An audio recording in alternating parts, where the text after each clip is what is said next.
Well, thank you very much, Natasha. Let's get some of that pre-analysis on what the president is likely to focus on. Let's bring in political analyst Sandile Swana, as well as Gilad Isaacs, who is co-director at the Institute for Economic Justice. A very good evening to you, gentlemen. Thanks indeed for your time.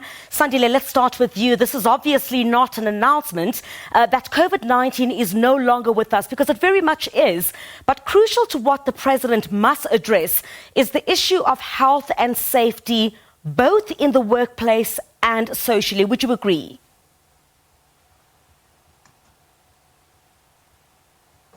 Yes, absolutely. I think that our people all over South Africa have to accept that this virus, as Zwelimkis has stated many times over, virus has come to stay with us. So the main thing now is that as we reopen activities, even in our homes and shopping centers, we must practice health and safety correctly, social distancing, the cleansing of our hands continuously, and putting on our masks at all times, because we've reached the stage to practicing those safety measures. That is what has helped us. We don't have a vaccine, we don't have a cure. Mr. Swana, I'll come back to you very shortly. Gilad, let me come to you. I mean, how has President Cyril Ramaphosa's administration reacted to the socio-economic situation in the country as a result of COVID-19? Excellent, thanks. Unfortunately, the response has been weak. What we saw is in April the announcement of a 500 billion rand rescue package. What we've seen subsequently is either the extremely poor implementation of that, so it took 6 weeks before any COVID-19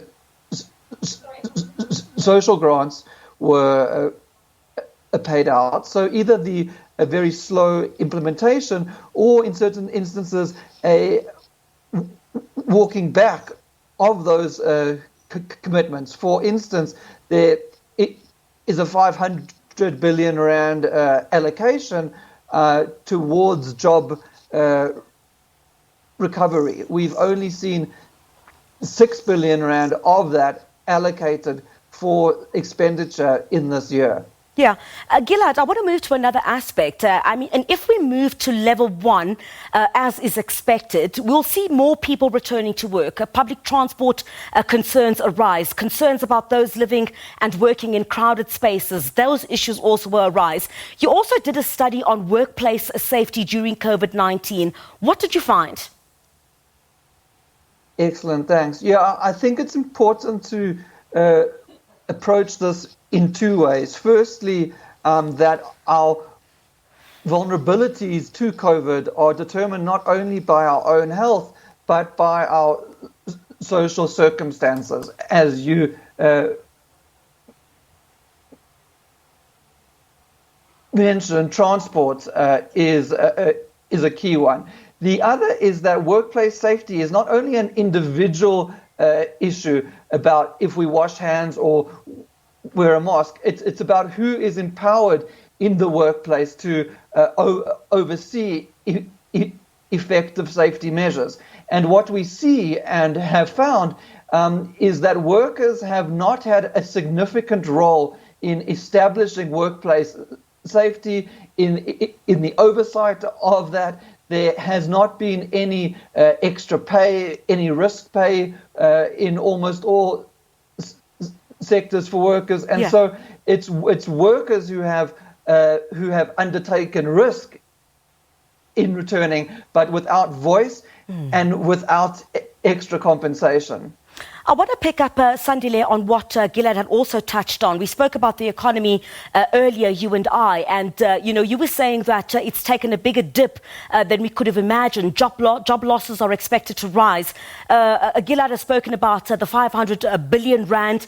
You were saying, I mean, this is, not new money, but what was previously described as a shuffling of the budget. The economic situation should be something that is a big issue for the president this evening.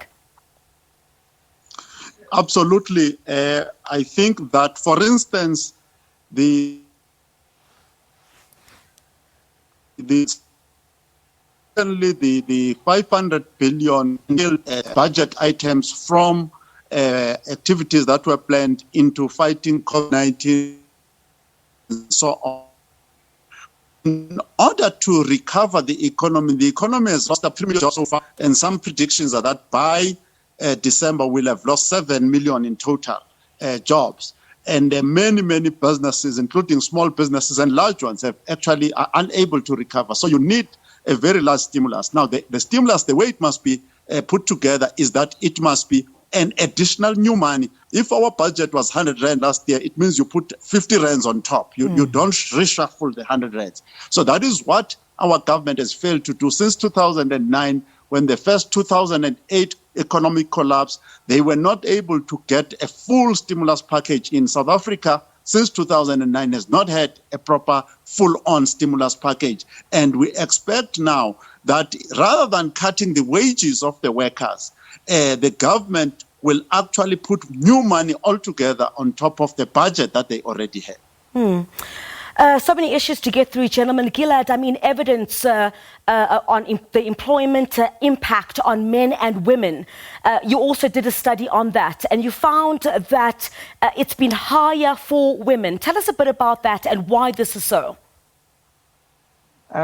Excellent.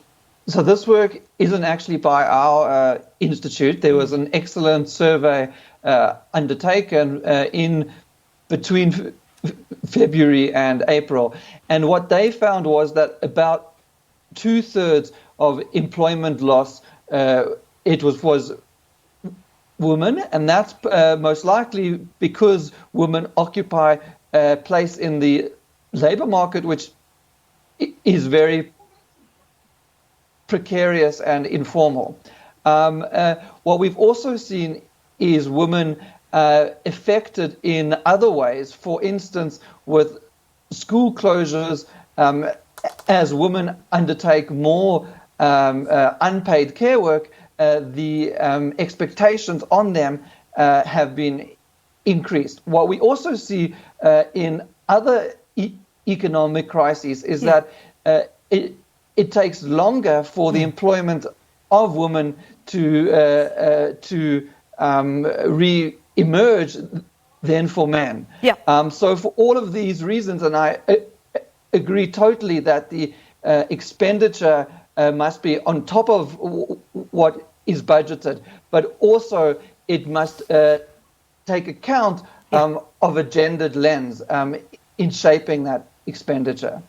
We're fast running out of time. Sandile, you also speak about biosecurity, as you call it. It's also something that you're concerned about with the lockdown level expected to move a notch down.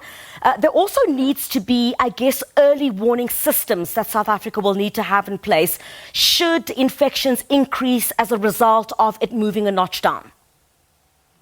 Yes, one of the problems that caused us to be impacted negatively by COVID-19 is that our early warning systems were not in place, more especially in detecting the expansion of the epidemic in Asia and elsewhere to see how that could impact Africa and South Africa specifically. We're not quick enough off the mark.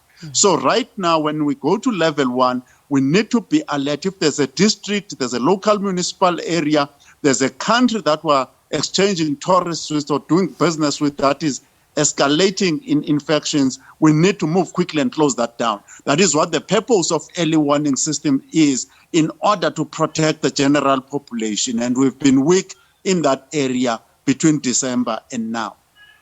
Gentlemen, just 30 minutes short of President Cyril Ramaphosa addressing the nation. Political analyst Sandile Swana and Gilad Isaacs, co-director at the Institute for Economic Justice. Thank you very much for joining us this evening. A quick weather update.